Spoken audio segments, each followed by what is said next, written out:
सभी की बात सुनने के बाद इरफान बोला, मगर ऐसे तो हमारी परेशानी का कोई हल ही नहीं निकलेगा। अभी तो हमारे ऊपर कोई फर्क नहीं पड़ेगा, मगर जब हमारे पास कुछ खाने के लिए नहीं होगा तब हम क्या करेंगे? उसकी बात सुनकर फैज बोला, देखो अभी हमारे पास जितना राशन है हमें उससे ही काम चलाना होगा, और रही बात की बात तो उसकी भी हम कुछ ना कुछ कर लेंगे।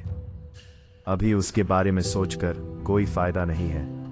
अभी हमारे लिए जाकर आराम की नींद लेना ज्यादा जरूरी है।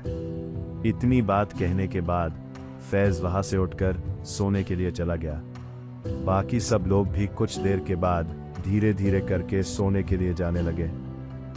अगले कुछ दिन तो सब लोग आराम से रहे, मगर एक दिन जब फैज किचन में कुछ लेने गया तो उसने देखा कि अब ज्यादातर सामान खत्म हो गया है और अब वक्त आ गया है कि कुछ करा जाए, वरना सभी लोग भूख की वजह से आपस में लड़कर एक दूसरे को मारकर खाना शुरू कर देंगे।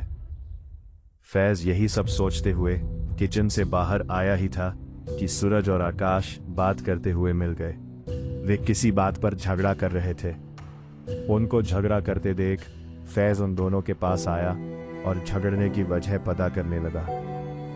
उसके पूछने पर सूरज ने बताया कि उसने अपने लिए थोड़े चावल बचाकर अलग रखे थे ताकि जब उसे दोबारा खाने का मन करे तो मैं आराम से खा सकता हूं। मगर आकाश ने उसके सारे बचे हुए चावल खा लिए और ये अब मुझसे झगड़ रहा है कि वो रखे खराब हो रहे थे इसलिए मैंने खा लिए, अब वो खत्म हो गए, इसमें मैं कुछ नहीं कर सकता।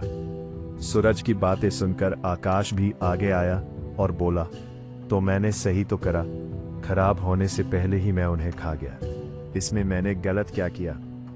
उन दोनों को इस तरह झगड़ा करते देख फैज ने पहले दोनों को शांत कराया और फिर आकाश को बाकी सब लोगों को लाने के लिए भेज दिया। पहले तो आकाश गुस्से ही वजह से मना कर रहा था, मगर फैज के जोर डालने पर वो मान गया। आकाश के वहां से जाने के बाद फैज सूरज के लेकर टेबल के पास गया और उसको वही एक कुर्सी पर बैठा दिया। फिर किचन में जाकर एक प्लेट में चावल लेकर बाहर आया।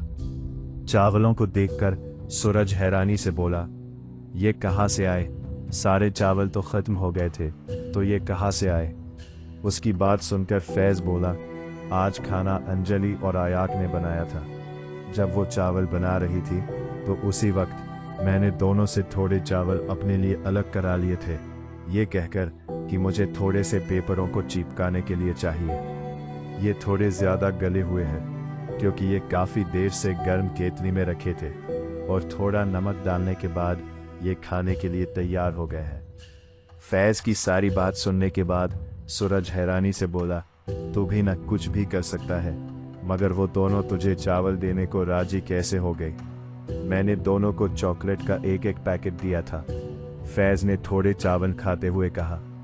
फैज की बात सुनकर सूरज और भी ज्यादा हैरान हो गया, मगर फिर उसने उस बारे में सोचना छोड़कर फैज से पूछा, नूने आकाश को सभी लोगों को लाने के लिए क्यों भेजा है? फैज ने खतरनाक मुस्कुराहट के साथ जवाब दिया, मैं कुछ करने वाला हूं और उसमें मुझे सभी की मदद चाहिए। चलो फिर, अब तक तो सब लोग आ भी गए होंगे। इतना कहने के बाद वो दोनों हाथ धोकर दूसरे रूम की तरफ जाने लगे। अब इस कहानी में आगे और क्या होगा जानने के लिए सब्सक्राइब करें हमारे चैनल को और घंटी का बटन दबाना ना भूलें ताकि हमारा हर पार्ट आपके पास सबसे पहले पहुंचे।